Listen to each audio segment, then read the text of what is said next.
কার্যক্রম নিষিদ্ধ আওয়ামী লীগের লকডাউন কর্মসূচি প্রতিরোধে রাত জুড়েই রাজধানীর বিভিন্ন এলাকায় মিছিল অবস্থান ছিল বিএনপি, জামাত ও এনসিপি নেতাকর্মীদের।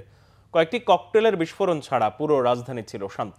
রাজধানীতে নাশকতা মোকাবিলায় কঠোর অবস্থানে ছিল আইনশৃঙ্খলা বাহিনী। বেশিরভাগ মোড়ে ছিল পুলিশ ও বিজিবির উপস্থিতি।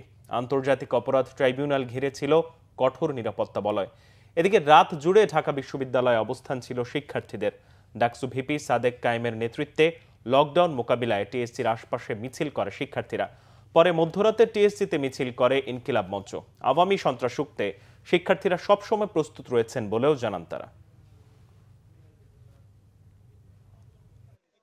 যেহেতু দিল্লিতে বসে এখন টুকটাক শুরু হয়েছে বিচারের আগে, সুতরাং আমরা কাজা কাপড়া সব এবার আদায় করতে চাই। যদি আওয়ামী লীগ কালকে বলার পর কিছু করতে না পারে তাহলে কিন্তু ভাই ইজ্জত থাকবে না আওয়ামী লীগের।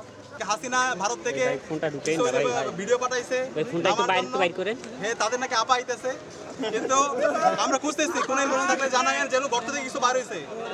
ছাত্র জনতা এই খুনি হাসিনার দূষরদেরকে যেখানে পাবে সেখানে লাল করে দিবে।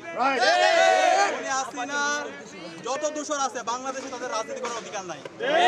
এদেরকে নির্মূল করা হচ্ছে এখন আমাদের মূল দায়িত্ব। এই জায়গায় বিএনপি এক, জামাত এক, বামপন্থী দলগুলোকে আমি এক হওয়ার জন্য অনুরোধ করবো। একই সাথে শিবির ছাত্র দল মাঠে আছে। কালকে সারাদিন আমাদের মাঠে থাকবো এবং আজকে সারা রাত আমরা মাঠে থাকবো। খুনি হাসিনার দূষরদেরকে যেখানে পাওয়া যাবে সেখানে প্রতিরোধ